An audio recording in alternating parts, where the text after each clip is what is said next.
Hello friends, అస్సలాం వాలేకుమ్. Friends, మా అమ్మ కిచెన్లో హోమ్ మేడ్ మసాలాలు చేస్తుంది. పదండి మీకు కూడా చూపిస్తాను. మమ్మ, నాకు కిచెన్లో హోమ్ మేడ్ మసాలా చేస్తావు కదా, కాస్త చూపి బావి. ఇదేమో గరం మసాలా, హోల్ గరం మసాలా పౌడర్, ఇదేమో కొబ్బరి పొడి, ఇదేమో కరేపాకు పొడి, ఇదేమో చికెన్ నిల్వ పచ్చడి. దీని రెసిపీ అన్ని మీకు కావాలంటే కామెంట్ సెక్షన్ లో కామెంట్ చేయండి. నేను చూపిస్తాను అన్ని పొడులు ఎలా చేస్తారో ఏమో చూపిస్తాను. దేంట్లో వాడతారు అది కూడా చూపిస్తాను. ఇదైతే నెయ్యి వేసుకొని వేడి వేడి అన్నంలో కరేపాకు పొడి వేసుకొని తింటే భలే ఉంటుందండి.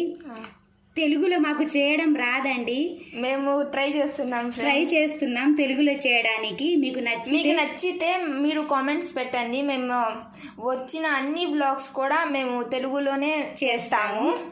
సరే ఫ్రెండ్స్, బాయ్.